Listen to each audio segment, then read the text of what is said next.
గాంధీనగర్ కాలనీని మన గౌరవ శాసనసభ్యులు ఇంటిగా ఉన్నప్పుడు ఈరోజు మళ్ళీ వారి మనుమరుగా వారి చేతుల్లో గ్రంథాలను ఏర్పాటు చేసుకోవడం శుభసూచకం. మరి అందరూ చూస్తున్నారు, గతంలో సంజయ్ కుమార్ గారు ఎమ్మెల్యే అయిన తర్వాత ప్రభుత్వం రాలేదు. మరి అపోజిషన్లో ఉండి గదా చేసుకుంటా తక్కువ రూపాయలు చేస్తే జగిత్యాల అభివృద్ధి జరగదు. ఆల్రెడీ నూకపల్లి 4,000 అందరికీ అలాట్మెంట్ చేసినాం, కానీ మౌలిక సదుపాయాలు చేయలేదు. మరి వాటికి నిధులు కావాలంటే ప్రభుత్వంతో కలిసి పనిచేయాలి అనే ఆలోచనతో వారి ముందుకొచ్చి మన గౌరవ ముఖ్యమంత్రి రేవంత్ రెడ్డి గారికి మద్దతుగా వచ్చి మద్దతు చేస్తూ నిధులు తీసుకొచ్చి ప్రాంత అభివృద్ధికి ఎంతో సహకరిస్తున్నారు. మరి వారు ఇలాగే ఇంకా ఈ ప్రాంత అభివృద్ధికి పార్టీలకు అతీతంగా అభివృద్ధి కూడా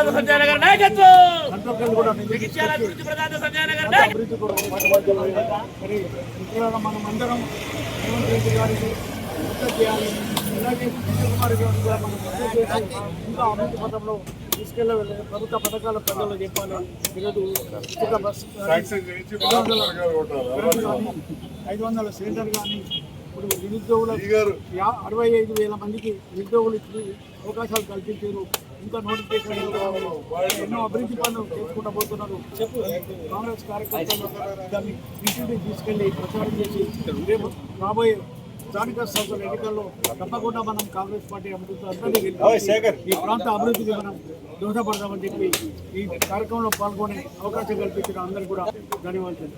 గతంలో ఇంకా అనేక అభివృద్ధి సంక్షేమాలతో పాటుగా మరి ఇక్కడ చాలా యాక్సిడెంట్లు జరుగుతుండే మేము కుల సంఘాలము మరి అన్ని వార్డులను కూడా వారి దృష్టికి తీసుకెళ్లి రాతపూర్వకంగా మేము రిప్రజెంటేషన్ కూడా ఇవ్వడం జరిగింది.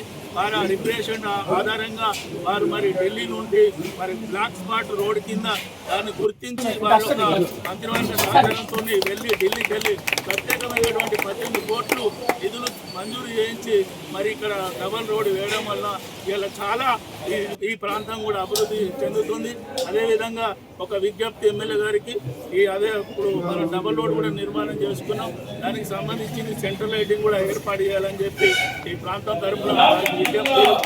మొన్ననే మరి రెనోవేషన్ బ్రిడ్జ్ కూడా ఆగిపోవడం జరిగింది. తీసిన తర్వాత అధికారులు కాంట్రాక్టర్లు కూడా మొత్తం మరి పిల్లలు పట్టుకొని కూర్చున్నటువంటి సందర్భంలో వారు వెంటనే ఆ విజిట్ చేసి ఆ రెనోవేషన్ ఆ బ్రిడ్జికి సంబంధించినటువంటి డైవర్షన్ ఎట్లా చేయాలని చెప్పేసి అధికారులకు ఆదేశించి వెంటనే మరి ఆవిడ అన్నిటి కూడా అనుమతులు ఇప్పించడం జరిగింది. దానివల్ల ఈ ప్రాంతం గాంధీనగర్ మంచినీళ్ళ దగ్గర నుంచి మామిడి మార్కెట్ వారు కూడా మరి అనేకమైనటువంటి భూములకు విలువ వచ్చింది. గతంలో గాంధీనగర్ అంటేనే వెనుకబడ్డ ప్రాంతం, దళితులు బలహీన వర్గాలు ఉన్నటువంటి అభిప్రాయం ఉండే. వారి నాయకత్వంలో మరి ఈ ప్రాంతాన్ని ప్రత్యేకమైనటువంటి నిధుల ద్వారా ప్రత్యేకమైనటువంటి అభిమానం ద్వారా ఈ ప్రాంతాన్ని డెవలప్ చేసినందుకు మా అందరి పక్షాన మా పక్షాన సదా మీ వెంట ఉంటామని చెప్పి మరొకసారి ధన్యవాదాలు చేస్తూ ఈరోజు గాంధీనగర్ 12వ వార్డుకి సంబంధించి లైబ్రరీ దానికి భూమి పూజ కార్యక్రమానికి విచ్చేసిన గౌరవనీయులు ఎమ్మెల్యే సంజయ్ అన్న గారికి, వైస్ చైర్మన్ గారికి, గిరినాభూషణం గారికి, అట్లాగే ఇక్కడికి విచ్చేసిన మాజా ప్రతినిధులు ప్రతి ఒక్కరికి, అలాగే మీడియా మిత్రులకి, ఇక్కడికి విచ్చేసిన మహిళా మనులందరికీ హృదయపూర్వక నమస్కారాలు తెలియజేస్తాను. గతంలోనే ఒకసారి చెప్పంగానే మాకు లైబ్రరీ కావాలి గాంధీనగర్లో అని చెప్పగానే ఆనాడు మీ తాతగారు మా కోసం ఎంతగానో చేశారని చెప్పగానే మరి నేను కూడా తొందరలోనే మీకోసం చేస్తానని మా కౌన్సిల్ ఉన్నప్పుడు చెప్పడం జరిగింది. సో కౌన్సిల్ అయిపోయి అంతా 3 నెలలు అవుతుంది. 3 నెలల లోపలనే మరి ఇక్కడ కార్యక్రమం కూడా మొదలు పెట్టడం జరుగుతుంది. మరి సంజయ్ అన్న ఏదైనా అనుకున్నాడు అంటే ఖచ్చితంగా చేసి తీరుతారు. ఎందుకంటే గతంలో కూడా చూసుకుంటే ఎస్సీ విద్యార్థులకి మరి హాస్టల్ కానీ స్కూల్ కానీ లేకుండా పోతుంది, కాలేజ్ లేకుండా పోతుందని 5 కోట్లతోటి మరి దాన్ని అట్లాగే చేయించడం జరిగింది.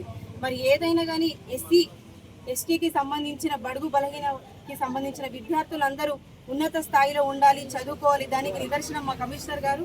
మరి ఇట్లాగే ప్రతి ఒక్కరు మంచి ఉన్నత స్థాయిలో ఉండాలని చెప్పేసి సంజయ్ అన్న కోరిక. కాబట్టి మరి ఇట్లాగే జగిత్యాల డెవలప్మెంట్ని ఇంకా ఎంతగానో చేయాలి. ఒకటి మొన్న ఢిల్లీకి వెళ్ళినప్పుడు కూడా ఎంపీ గారితో ఒకటే విషయం మాట్లాడారు. మాకు ఖచ్చితంగా జగిత్యాలకు సంబంధించిన బ్లాక్ స్పాట్ రోడ్స్ ఏవైతే ఉంటాయో ఖచ్చితంగా చేసి తీరాలి అంటే ఒకటి మా వార్డులోనే ఉంటుంది కాబట్టి దాన్ని చెప్పడం జరిగింది. మరి ఎంపీ గారు కూడా ప్రిన్సిపల్ సెక్రటరీ గారికి జగిత్యాల మీద ప్రత్యేక దృష్టి పెట్టాలి, మరి సంజయ్ అన్న పని చేయించుకోవడానికి ఇక్కడికి వచ్చారు. మరి ఇలాంటి ఎమ్మెల్యేనే మాకు రాష్ట్రంలో ప్రతి ఒక్కరికి కావాలి పనిచేయడానికి అని చెప్పేసి ఎంపీ గారు చెప్పడం కూడా జరిగింది. మరి అట్లాగే ఎంపీ గారు కూడా జగిత్యాల మీద ప్రత్యేకమైన దృష్టి పెట్టండి చెప్పడం జరిగింది. మరి ఇట్లాగే సంజయ్ అన్న ఇలాగే డెవలప్మెంట్ చేయాలి. అందులో ప్రతి ఒక్కరిని భాగం చేస్తున్నందుకు కూడా హృదయపూర్వక ధన్యవాదాలు తెలియజేస్తున్నాను. జగిత్యాల పట్టణంలోని గాంధీనగర్లో లైబ్రరీ కావాలని చెప్పి ఇక్కడ స్థానిక మిత్రులు విద్యావంతులు అడిగిన సందర్భంలో అప్పుడున్న కౌన్సిల్ కావచ్చు, తర్వాత గౌరవ కలెక్టర్ గారితో పర్మిషన్ తీసుకొని, ఎందుకంటే పాఠశాల కాబట్టి డిఓ నుంచి అవన్నీ కూడా పర్మిషన్స్ తీసుకొని ఈరోజు పనులు ప్రారంభిస్తున్న సమయంలో కార్యక్రమాన్ని ఏర్పాటు గౌరవ మున్సిపల్ కమిషనర్ గారికి డిఈ గారికి ఏఈ గారికి ఎంతో చొరవ తీసుకున్న సహకరించిన ఈ ప్రాంత పెద్దలు మాజీ మున్సిపల్ చైర్మన్లు మా జ్యోతి గారు చెల్లెకు అన్న శ్రీ గిరినాభూషణ్ గారికి, అత్యంత సీనియర్ రాజకీయ నాయక కుటుంబాల్లో ఒకటైన మా పాలె శంకరన్న గారికి, ఈ ప్రాంత యువత ఇక్కడ వివిధ కుల సంఘాల నాయకులు, ముఖ్యంగా ఇక్కడ మాదిగ సంఘాల వాళ్ళు పెద్ద ఎత్తున ఉంటారు. ఎవరైనా మా ఉప్పారెడ్డి కావచ్చు, దివాకర్ కావచ్చు, మిగతా ఇక్కడ నాయకులకు, అదేవిధంగా మా మాల సంఘ నాయకులు కూడా మా కమలాకర్ గారు, అంజన్న అందరూ, మా మహిళా సంఘ నాయకురాలు చెల్లెమ్మ ఉన్నది, ఇతర వాళ్ళు కావచ్చు, ఇక్కడ ముదిరాజులు, యాదవులు, విలమలు, వివిధ చాలా సంఘాల వాళ్ళు ఒడ్రే కావచ్చు, దాదాపు 10-12 కుల సంఘాల వారు ఉంటారు. ముఖ్యంగా దళితులు ఎక్కువ ఉండే ఈ ప్రాంతంలో ఈరోజు ఈ కార్యక్రమాన్ని ఏర్పాటు చేశారు. సంతోషం. గాంధీ జయంతి నాడు అక్కడ వేస్తూ ఉంటే ఎదురుగానే ఉంటే మిత్రులు గంగాధర్ ఒక దిక్కు, శంకర్ ఒక దిక్కు, తప్పకుండా మీరు ఇది చేయాలి ఇక్కడ పోయా గంగాధర్. సో వాళ్ళు అడగడం జరిగింది, మంచి ఆలోచన తీసుకొచ్చారు. మరి వాస్తవానికి రాజకీయాలకు వచ్చిన నేను చాలామంది అప్పుడప్పుడు మన టీవీలో మాట్లాడుతుంటారు, అభివృద్ధి ముసుగులు వచ్చాడు, ఆయన అభివృద్ధి అయిందంటే నేను అభివృద్ధి కావడానికి చాలా ఉన్నాయి, ఆల్రెడీ అభివృద్ధి ఎన్నిలోనే, కాబట్టి చేసేది పెద్దగా ఏం లేదు. ఒకటే ఒక సబ్జెక్ట్ మీదనే మాట్లాడతాం. ఏదైతే ఈ లైబ్రరీ కావాలనే ఆలోచన వచ్చింది, లైబ్రరీ చైర్మన్లు అనేవాళ్ళు ఎప్పటి నుంచో ఉండేవాళ్ళు, ప్రభుత్వం నుంచి ఎప్పుడో ఉండేది, లైబ్రరీ సెస్ అనేది ఉండేది. కానీ లైబ్రరీకి సంబంధించిన డబ్బులు సరిగ్గా వాడుకొని మరి ఆనాడు జగిత్యాలలో ఒక లైబ్రరీ స్టార్ట్ చేయించి, అది కూడా కేడిసిసి బ్యాంకు ఉంటే కేడిసిసి బ్యాంకు చైర్మన్ నాకు అత్యంత దగ్గర బంధువు అయిన సీనియర్ అప్పట్లో కాంగ్రెస్ డిసిసి ప్రెసిడెంట్ ఉండి, తర్వాత వాళ్ళు కేసీఆర్ గారితో ఉన్నారు, వాళ్ళతో మాట్లాడి ఆ సొంత భవనాన్ని మనం లైబ్రరీకి తీసుకున్నాం. అప్పటి వరకు అసలు జగిత్యాలలో పేదవాళ్ళు చదువుకున్నామంటే లైబ్రరీ లేదు. అది ఇక్కడ ఉన్న చాలా మందికి తెలుసొక్క భూషం అడగలేవాలి, లేకపోతే మా సీనియర్ తెలవాలి. పాత బస్ స్టాండ్లో ఒక గూనిల్లు ఉండేది, ఆ గూనిట్లో కిరాయి. నేను ఆడుకునేందుకు పోదు, నేను యూఐ స్కూల్ పొంగ మా నాన్న పెద్ద వకీలు కాబట్టి 2 పేపర్లు తెప్పిస్తుండే. మా నాన్న హిందూ పేపర్ చదువుతుండే, ఇంగ్లీష్, రెండోదో తెలుగు పేపర్ వస్తుండే, వాళ్ళకి పాయింట్ చదువుతాడు. కానీ వాళ్ళకి పోయి నేను చిన్నప్పటి నుంచి కూడా పేపర్ చూసి అలవాటు. మరి అలాంటి అలవాటు ఉండట్లనే ఆడినా పాడినా ఓసారి 10 రోజులు ఫెయిల్ అయినా కింద పెద్ద డాక్టర్ అయినా. నిన్న కూడా 15 ఆపరేషన్లు చేస్తారు. ఇవాళ 10 మంది వస్తామంటే మంత్రి గారు తెలుగు రమ్మన్నారు, అటు పోయేది కార్యక్రమం. మరి అటువంటి సందర్భంలో విద్య కావాలి. ఈ ప్రభుత్వం వచ్చాక, రేవంత్ రెడ్డి గారి నేతృత్వంలో ప్రభుత్వం వచ్చినాక కూడా మన రాయకల్లో 35 లక్షలతోటి కొత్త లైబ్రరీ నిర్మాణం జరుగుతుందని చెప్పి సందర్భంగా తెలియజేస్తాం. మన పక్కన ఉన్న సలిగంటి కాడ కూడా లైబ్రరీ పెట్టాం, గ్రామ పంచాయతీ కాడ. విన్నారా? ఈ రకంగా ఎక్కడైతే మనకు ముందడికి వస్తారో అక్కడక్కడ మనం లైబ్రరీ చేసాం. అప్పుడు చంద్రశేఖర్ గౌడ్ చైర్మన్ బాగా ఎంకరేజ్ చేసాం. అట్లనే కొన్ని మున్సిపల్ ఫండ్స్ తోటి ₹1,00,00,000 మనం ధరూర్ క్యాంపులో బ్రహ్మాండమైన పని మొదలు పెట్టాం. అలా దాదాపు 80% ఖర్చు చేసే దాంట్లో బిల్లు కూడా వచ్చింది. బాధ ఏంటంటే గుత్తేదారు గారు ఆపిపోతున్నారు. అది కానీ ఇస్తే ఇవాళ ఇంతమంది ముందు చెప్తున్నది అయిపోతే లైబ్రరీ ఫండ్ కలెక్టర్ గారి సహకారంతో ఇప్పుడు అవినాయక్ గారు కావచ్చు, ఆస్క భాష వాళ్ళకి ఇప్పుడు వచ్చిన సత్యప్రసాద్ గారు 2 కోట్ల పైచలకు మన డబ్బులు కూడా ఉన్నాయి. మొన్న ఉంటే నేను అడిగిన తర్వాత వెలుగటూరు కూడా ఒకటి మంజూరు ఇచ్చారు కలెక్టర్ గారు, ఇక్కడ మన విప్లవ కాన్స్టిట్యూషన్. అంటే ఈ రకంగా ఎక్కడ మనకు అవకాశం ఉంటే చేయాలి.